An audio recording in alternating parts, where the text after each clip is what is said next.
That's the yellow button.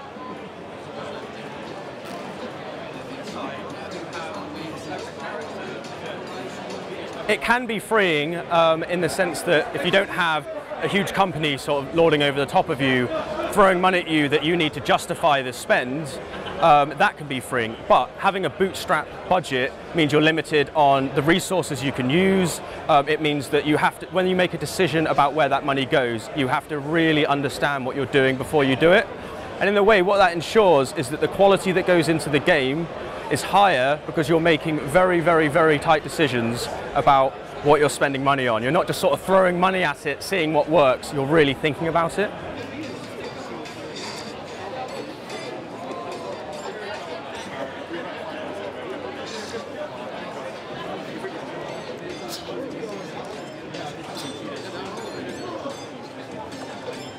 It's just a desire, a burning passion to create. Like ever since I was younger, I've been fascinated with Cartoon Network, cartoons, video games, things that inspire the imagination, that sort of, when you walk away from the experience, you're still pondering that universe, the characters, what could be next. As a child, I'd play Crash Bandicoot and other games, and I'd walk away and draw and write stories, and it's that same kind of intrigue about the fantastical that I want to give back to a younger generation, hence why I'm making a game about interdimensional pugs that doesn't take itself too seriously.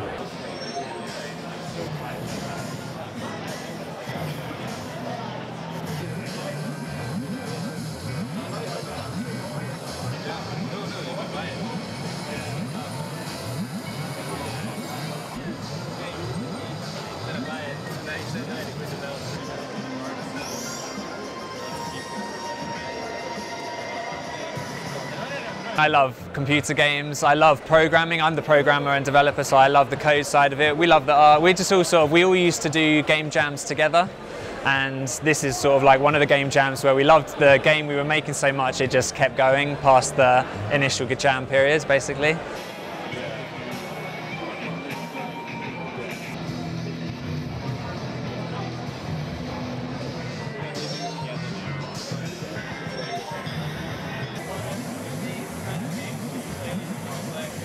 We all have part-time jobs, or are working in the day and then doing this in the evenings. As far as like budgeting for things, obviously we have to be very conservative. Even getting to these events, it all comes out of our pockets. So yeah, there's definite limitations, but there's also a freedom, where we don't have a deadline we have to hit. We don't have people we have to please. We can iterate over our game and make it the perfect thing that we want, because we just have that sort of free range.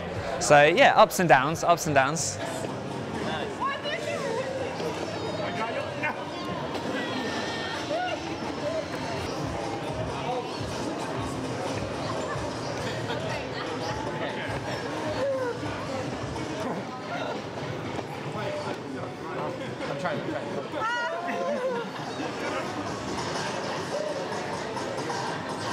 I think music lost its way when basically artists were no longer making any money out of selling their music, whereas in video games there's still a very good path for the artist to make a living from their work, because the fans are prepared to buy the actual content rather than expect it to be streamed for free.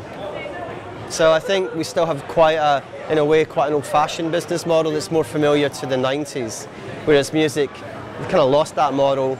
And as far as I understand in TV, with things like Netflix, it's heading in that direction as well. So I think it's not just one thing, there's many economic factors in all of this.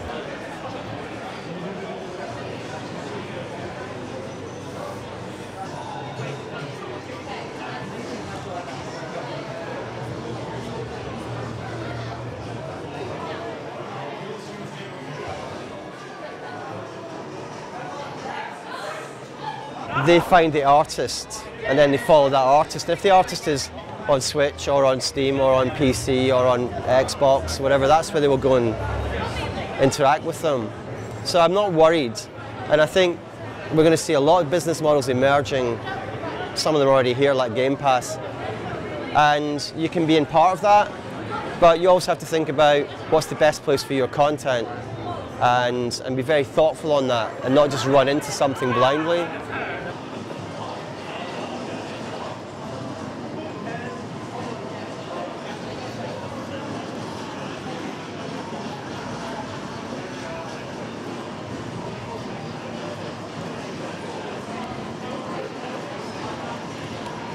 My PC doesn't even have a CD port, so, and plus now it's just downloads anyways, so when you get the CD it will just get you to download it to whatever you're on, and then you're essentially streaming it at that point anyways.